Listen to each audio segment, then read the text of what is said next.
What makes this Buffalo defense a challenge? I think the D-line's a very good unit. I think as a whole, they've always done a really good job with communication. So they can do a lot of things at a lot of different times that all look the same.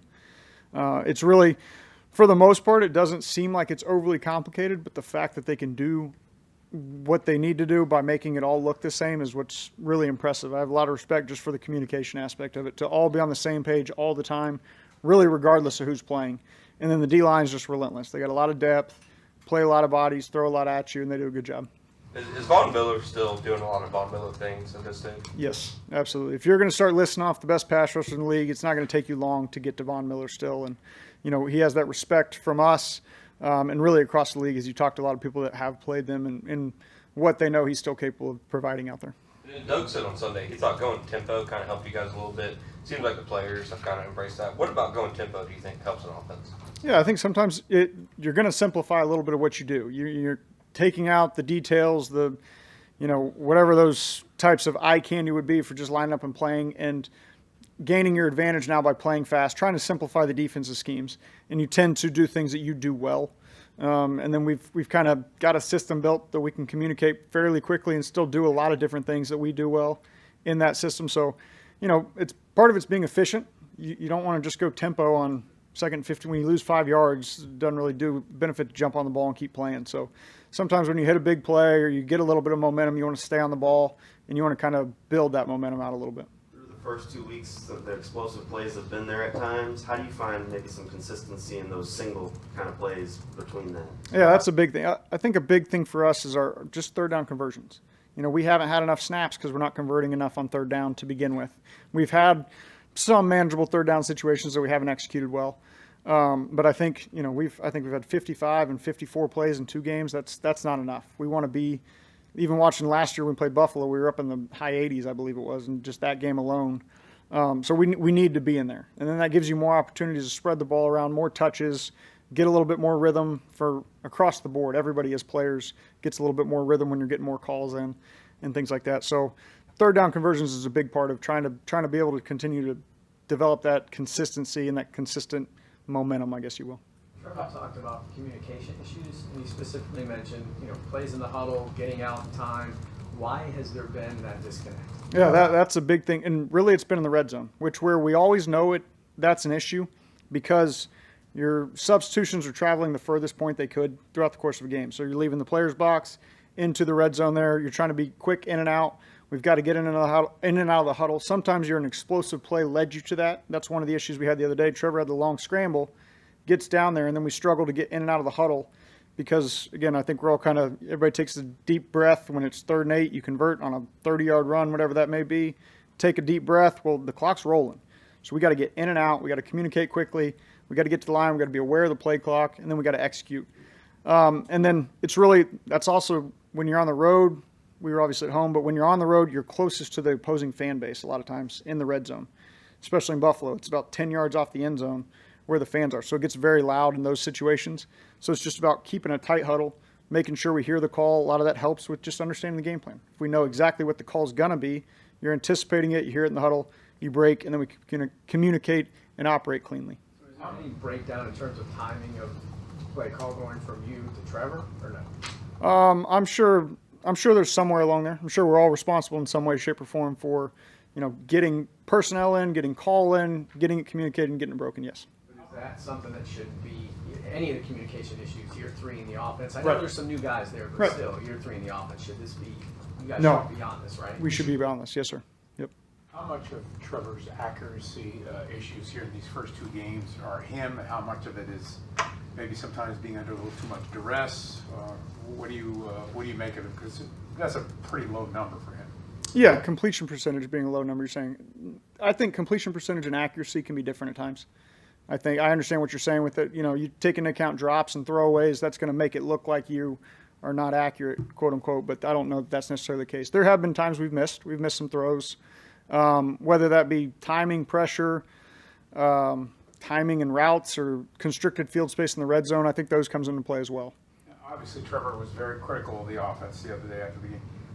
How would you assess his play in these first 2 games just him, and also considering the circumstances around him, like not having Evan, Sure. for one of those I guys. think Trevor's like the entire offensive unit. Us as coaches, players, play design, play calling, play execution. It's just inconsistent. It needs to be more consistent throughout the course of the game. We have flashes where we move the ball, and then we're not punching it in the red zone. We're settling for 3 instead of 7. So it's just, continuing to stick with it, but that consistency is the piece we've really been missing the most. When the offensive line is struggling, how can you, I guess, call a game to kind of get them rolling a little bit? I think every situation is its own. So when you hit big plays, sometimes staying on the ball and letting them kind of build that momentum against a tired defensive line at times where they're leaning on them. Providing help depending on the line you play. Obviously, we played a very good defensive line, very good defense last week that kind of provides relentless amount of pressure and the pace at which they play. So there's a number of things throughout the course of the game. I think a big part, converting third downs, staying consistent in that. You convert third downs, you're playing ahead of the sticks or with the sticks in 1st and 10, 2nd and 5 situations. But if you're, 1st and 10, 2nd and 5, 3rd and 5, and then you're off the field, you don't really get that rhythm and you start to get a little frustrated is kind of what it's felt like at times when you're not converting those situations. Have you seen enough from Ryan at this point where you feel like you kind of know what you're going to get and want to see him do more in the offense? Yeah, I think so. I think he's proven he belongs. He's proven that the moment's not too big for him. He's done well against good players. And that's what we anticipated from him, but it is exciting to see. And then, again, like I've always said, I think there's so much ahead for him. Just how he's going to grow each and every week of, we've played 2 games. We've played 100 snaps. So I think his future's bright, and I think he's going to grow right along with the offense, just being consistent down in, down out. Is this the most frustrated or most, I guess, at a loss you've seen Doug be here? I mean, in the 3 or 4, however many years, is 4 or 3 years here? Yeah, I don't know. You saw the clip after the game, and he was just. He paused. Okay, well, he paused before the answers. He was He said he was at a loss. Yeah, we're confident in what we have collectively come together, tried to identify how we're going to approach issues, how we're going to establish that consistency. So, I didn't see the clip. I don't know, but I think certainly when you have to get up here within an hour after a very frustrating loss, you're going to be very frustrated, and that's going to show. So I think that's understandable. I think that's pretty much speaks for the whole group. That's how we've all felt throughout this. Now, one of the hard parts is this in the NBA. We don't get the doubleheader. We got to wait a week, and you got to kind of sit and stew in what you did and what you're responsible for as an entire unit. That's all of us. And then when we get another opportunity, go put our best foot forward. What did you see from Brenton Strange last week, getting more reps and getting more involved in the offense, and how do you expect him to build off that? Yeah, that was very encouraging to see, and that's something we've always known Brenton's capable of. It's just the opportunity hasn't necessarily been there. And then Evan obviously suffered an injury pregame, under the 90-minute mark, not being able to get anybody else up to. Brenton, is going to have a larger role right there. And I thought he responded. Similar like we talked about Brian, the moment's not too big for him. He knows exactly what he's supposed to do. I thought was impressive for him. That's the most amount of snaps he's played. He's still involved in special teams as well. So to remain as physical and as locked in and dialed in as he was, and then be able to make plays when his opportunity presented, it was impressive to see. And I think that's again like we expected from him, but the opportunity came and he was ready for it. Is it tough when a guy like Christian Kirk hasn't been able to maybe get going in the season? He's such a big part of what you guys do on offense. Yeah, he's a huge part of what we want to do. And, that's on all of us to make sure that he's getting those opportunities and touches, because his impact on our offense is, I don't think you can necessarily put measure on it itself, but, we all know when he went down at the end of the year what it started to look like as we dealt with injuries and obviously the loss of Christian. So he's somebody we definitely have to be involved early in games. Anything else? All right, thanks, Preston. Thanks, Preston. Appreciate Appreciate it. it.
For now. For now, yeah. We'll take the day.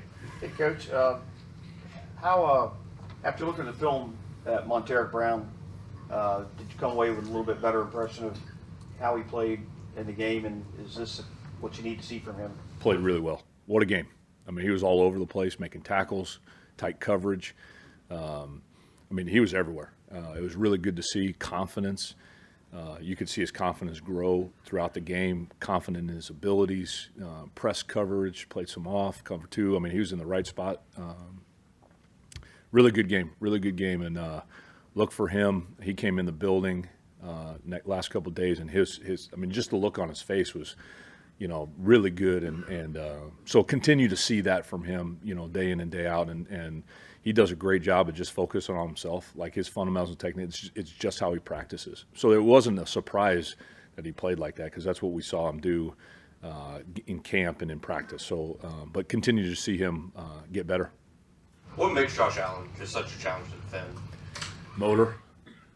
I mean, it's nonstop, and Josh is a smart player, so that's a combination that is tough. He's always going, always running, pass rush, run defense. Thought last couple of games his run defense was pretty good, on the edge, making some plays. He can rush with power. He's added a few pounds, and some strength, so that's helping him. But he's got the quickness and suddenness to get on the edge, hand rushes. Bill Shuey's done a great job with, the repertoire of what he's working with, and those two guys working together has been really good. So just continue to see him, and we've changed the scheme just a little bit. He's not dropping as much, more rushing, and so there's some things with him that continue to get better, but very pleased so far. I know Buffalo has said they want to make an emphasis on having their Josh Allen run a little bit less, get the ball out of his hand quicker. Are you seeing that on tape? Yeah, he's doing a really good job. They've done a really good job with the scheme in terms of first and second down passing, quick throws, completions. You see his completion percentage up. Getting the ball out of his hands. Offensive line's doing a good job getting on in protection, aggressively setting the D-line so you don't see as many belts getting batted down. They've done a good job in the boundary passing game, the option routes, stack routes, things like this, and then to the field. He's getting the ball. He's doing a really good job reading the coverage. He knows exactly where to go with the ball right now. So it's going to be a good challenge. With Darnell Savage's versatility, how much does having or not having him on the field change what you want to do? It does. Look, you always want to have good players, and he's a good player. But last week didn't feel like, next man up. And Jerry went out there and he performed pretty well, as well as the group. I thought we covered really, really well last week. But having him back, hey, now we got it. It's another guy out there who's a good player and allows some other guys to free up and personnel packages and do things like that. So we never want to lose a guy for a game or 2 games or whatever it is, but happy to have him back and get him back into the role and the routine of playing football, and we'll see him out there on Monday. To what extent is the Bills' offense different in terms of trying to slow it down with, they don't have Gabe Davis there, they don't have Diggs there. So how different is it than what we saw last year? Not a ton. They're committed to running the football. So you're seeing a higher percentage of runs, and they're running the ball really well, so it's making it second and manageable. You're seeing a lot of 2nd and 4s, 2nd and 5s. They're getting 5-6 yards a clip in the run game, committed to the run, so it's a 50 balance, a little bit more balanced. And then the passing game, you're seeing more quick throws and early. You're not seeing as many negative plays that they may have in the past. And so they're very efficient on first down, second down, and then they're getting into third and manageables or second down conversions. When you watch last game, I don't think there was a third down until play 14 in the game. So it was first down, second down, first down, second. I mean, they're moving the ball down the field. And so the efficiency of the offense and getting the ball out of Josh's hands and the quick passing and the committed to the run game, they're running the ball really well. It's going to be a good challenge. That's and then the other thing, look, and everybody knows, he's a dynamic play extender. I mean, he's all over the place, and you're watching him do the things that he's so confident when he gets out of the pocket. He can make a first down running or find a guy late back over the middle, and he's got such a strong arm he can make all the throws. So that combination makes him very hard to defend. Is there benefit of having Foye take snaps off other than rest? Does that help, like Ventrell or those other guys? What's the You benefit? know, a couple of things. Of course, it does. It's such a long season, and when you look at the body of work, keeps them fresher in the end of the game as well, which helps.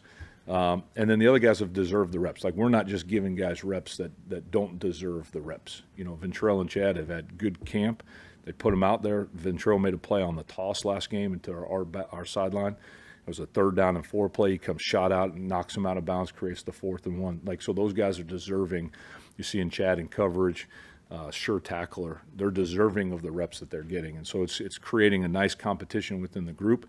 It's getting some of those, you know, Devin and Foye a little bit of rest into late in the game, getting in there. And then for the longevity of the season, you just never know. And so you know what you're going to get if, you know, the guy has to go down or, you know, play in the end of the game or something like that, and that those other guys have had meaningful snaps, you know, so it's a good combination. CK's been relatively quiet so far for them through 2 games. Yeah. What kind of challenge does he present at that position for them? He's a savvy receiver, really savvy receiver. He understands leverage really well. He's a tough matchup. Like, he's strong at the catch point. You know, he's got good speed and he's a big body. So we're going to have to cover him really well. I'll tell you what, and he's a pretty good blocker too. You see him on the backside of some runs, making some big blocks for some cutbacks and things like that. So it's going to be a good challenge for sure. What have you seen from Mason Smith in terms of responding for not being active? Very good, very good. Like, he's in the right mindset. We're very excited about him and his future. He had a good practice yesterday. Like, he responded exactly how you'd want him to respond. You know, he took it where, you know, it was an attack on him. You know, we got to get better, and we're going to do everything that we can to get better and to get out there and play. And so, see a very bright future for him. And he has the right mindset to be a very good player in this league. Sometimes you hear guys say turnovers come in bunches. Do you think it's just a case of once you kind of get one, the faucet opens up? And I tell you, we had the ball on the goal line last week. The ball popped out. Devin made a heck of a play. And, you know, and we've just got to get off a block. Sometimes timing, being in the right spot at the right time, that would have been a huge play in the game, right? So we're working on it. It's been a point of emphasis. It's a point of emphasis every single week, every single day. And you're seeing punch outs. I'll tell you, one of our better guys at doing is Foye. I mean, he's always punching at the ball. I mean, it's conscious, you know, ball awareness and things like that. And yes, sometimes it just takes one, you know. So we're staying positive with it. You know, we'd love to have about 8 or 9 a game, you know, but let's get one and go from there. How is Devin doing? Still good. Yeah, Devin's doing good. You know, we're playing him a little bit more in the middle, which is, you know, he's in the box, he's coming downhill, he's a physical player, good in coverage.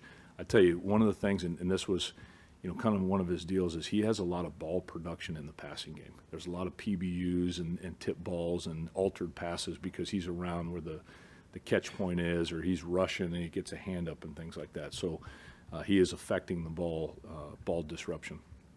With Ronald Darby obviously being a starter coming into your defense this year, how have you felt like he's played through the first 2 weeks? Did he have an opportunity, you thought, to get an interception on that first drive on the sideline? Would have liked him to, but, you know, sometimes, I mean, he's right there. And when you slow the play down, his hands are right there, and it's just one of those, you know, catch point battle, you know, where they're battling for the ball, and it didn't bounce our way, you know, and next time it will. You know, it's just keep playing. He's a very positive player. He's great with the younger guys.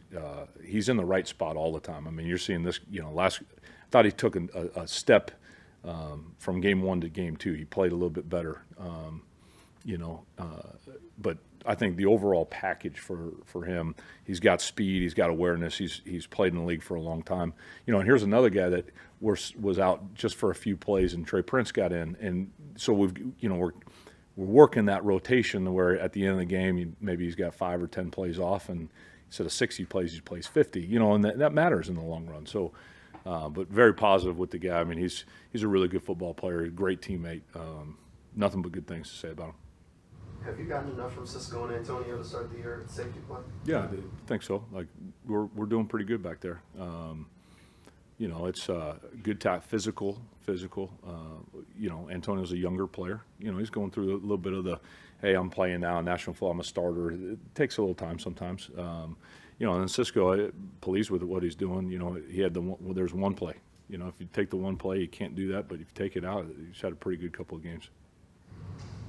Awesome. Okay. Thank you, Ryan.